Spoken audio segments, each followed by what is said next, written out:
It was 10 o'clock at night when my phone started ringing. It was my best friend, Gabby. I picked up the phone and her voice came depressed. I think you are right, Rosalie. I need a vacation. I'm coming to visit you. I was excited to hear this, so I said, That's a great decision. Oh, I can't wait for you to come here. Gabby and I have been friends for almost 15 years now. Our friendship started when we were in middle school, and we've been inseparable ever since. We went through everything together, the good and the bad. She's been there for me just as much as I've been there for her. Gabby, however, has been going through a really difficult time lately. Her mother died at the end of the year. Then her boyfriend of 4 years broke up with her 3 months ago, and she's still not over it yet. She has been going through a really tough time, especially that there were no signs of it. She thought that she had met the one, and he was going to ask her to marry over dinner. But instead, he told her that he wanted to break up, and she was devastated. So I asked her to visit me for 2 weeks. I had a small farm outside of the city, and spending 2 weeks in nature seemed like a good idea. I thought she would have time to relax and get her mind off the breakup. Gabby arrived 2 days after we talked. She looked miserable, but I tried my best not to comment on her looks. I just said, "Oh, I'm so happy to see you." We spent the first 3 days doing all sorts of things. We went hiking, went for a movie, shopping, dinner at some fancy restaurant, and chatted about our years in school and college. But she always seemed a bit sad and disconnected, like she wanted to be left alone. Nothing seemed interesting to get her out of her mood. Then one morning, while we were having breakfast, I heard a knock on the door. Who could it be? I was not expecting anyone. I opened the door, and it was my brother, Andrew.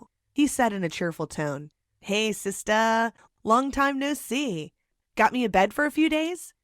I was a little surprised to see him, so I said, "Hey, Andrew, yeah, sure. But why didn't you tell me earlier?" Andrew walked in as he explained he was close to the farm and decided to surprise me with a quick visit. I was kind of nervous about it. I didn't want Gabby to feel weird because he was around, but thankfully she was totally fine with it. "The more the merrier," she said. And Gabby was totally right. Andrew was so much fun. He was acting silly around us, which made us laugh. He told silly jokes, and he didn't take no for an answer. If Gabby wanted to stay home and not go for a picnic, he would grab her by her arm and drag her.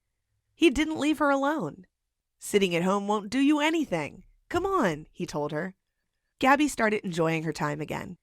One time while we were in the farmer's market, Gabby made Andrew try passion fruit because he had never done it before. Andrew was not ready for it. He objected. "I don't like citrusy things." But Gabby said in an excited tone, "Some of them are sweet. Try it, please. It's so good." She managed to convince him. Andrew ate 3 of them. He started feeling itchiness in his throat. Then his face started to swell and his eyes puffed up like crazy. He couldn't open them.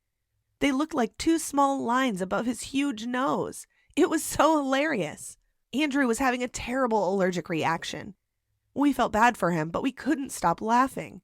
For the first time in a very long time, Gabby was laughing so hard. "Do you think it's funny? I need a doctor. It's all because of you and your stupid fruit," Andrew said. "Oh, I'm sorry, but this is really funny. I gotta take a picture," Gabby answered, laughing. Andrew went to the doctor, and it all went well in the end. But we had the best time ever. Gabby went to bed feeling good. I noticed that Andrew being around made her feel better. I was so grateful for him and what he was doing. So when it was time for him to leave, I begged him not to. I told him to stay for a few more days, and he did. One night I went shopping.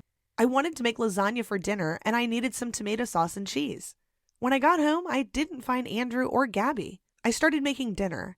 Then I heard some voices in the garden, and when I looked through the window, I saw them hugging. Oh no!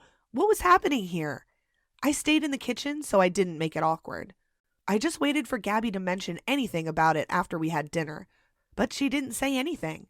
She just kept looking at Andrew every 5 minutes and smiling. Then it was time for us to go back to our lives. I thought I did a wonderful job by inviting Gabby to stay at my place because she left with so much positive energy. So positive to the point she asked me 2 weeks later to come visit again. Then she added with a slightly embarrassed tone, "Is Andrew gonna be there?"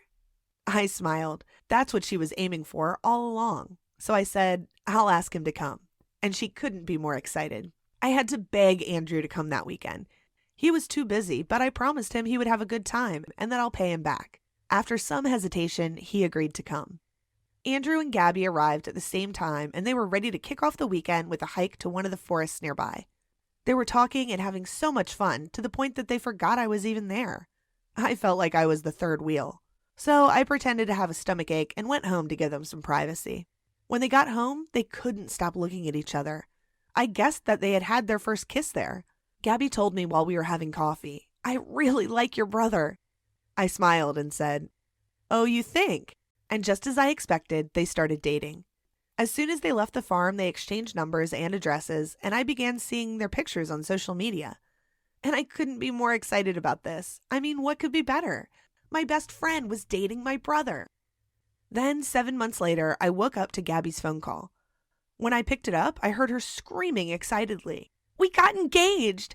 Andrew just asked me to marry him. You'll be my maid of honor. It all happened because of you." And I heard Andrew in the back saying, "Yeah, sis. Thank you for the gift of a lifetime." I laughed and said sarcastically, "Congratulations. But could you let me get back to sleep? It's Sunday, for the love of God."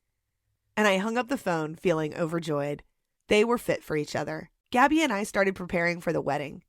It consumed most of our time. They wanted the wedding to be at the farm because they met there, which meant that I had to be 100% involved. Everything went perfectly. Everything went as it was supposed to until the night of the wedding. I was getting my dress from the town when I passed by a restaurant. Saw Andrew standing there with some woman that I haven't seen before. I went to say hi, but before I made the first move, they started kissing. I was confused. Who the hell was she? Then they got in his car and left. I couldn't contain my curiosity, so I followed them, and they went to a small motel outside of the town. I was shocked and extremely angry. I couldn't imagine that Andrew would do such a thing. He is cheating on Gabby on their wedding night. I went home feeling like crap. I was devastated. I thought Andrew was the one for Gabby. After all she's been through, she deserves her happy ending. Then I started thinking, she loves him beyond words. If I tell her the truth, it'll break her heart, and I don't know if she'll be able to trust men again. I couldn't sleep that night. I was going over the whole thing over and over again. And I heard the door open at 3 o'clock in the morning. I was sure it was Andrew. Morning came and Gabby noticed that I was not myself. She asked, "It looks like you haven't slept at all. Are you sick?" "I'm just tired, but I'll be fine after having some coffee," I said. "Don't worry." And I watched her go to her room happily to get ready for her bath. I put my head in my hands desperately. She's my best friend, and he's my brother. What the hell am I supposed to do? I walked out to sit in the garden for a bit, but I couldn't take it. I had to speak to Andrew. He's the one who needs to fix this mess. I went up to his room and I opened the door violently. I woke him up and said, "It's either you tell her or I will." He looked at me confused. I continued angrily, "I saw you last night with that woman. You need to tell Gabby." I didn't wait for him to answer. I just left the room and left the house so I could give them some privacy. But when I got back 2 hours later, I found out that he didn't tell Gabby. He said to me, "It was only a mistake. I don't think you want to ruin your best friend's day for life for a simple mistake. I'm sorry, but I'll marry her. Don't meddle in our business." I knew he was too coward to do it. The celebration was about to start. Gabby was already wearing her wedding dress, and she had just finished her makeup. I thought it thoroughly and decided that she has to know. I couldn't keep silent. I went to her. She was shocked to see me in my regular clothes and asked, "Why are you still not dressed yet?" I looked at her and said with a broken tone, "I'm sorry, Gabby, but there's something you need to know." And I told her what happened. She stared at me for a few moments and then got out. I heard her fighting with Andrew. They were screaming. Then she came to me crying and said, "Couldn't you keep it to yourself? You ruined everything. Who said that I needed to know that?" And she left the house. The whole thing got ruined. The wedding was canceled, and guests who made it to the wedding left feeling awkward and embarrassed. And no one wanted to talk to me anymore. My parents thought that I did that because I was jealous of Andrew getting married.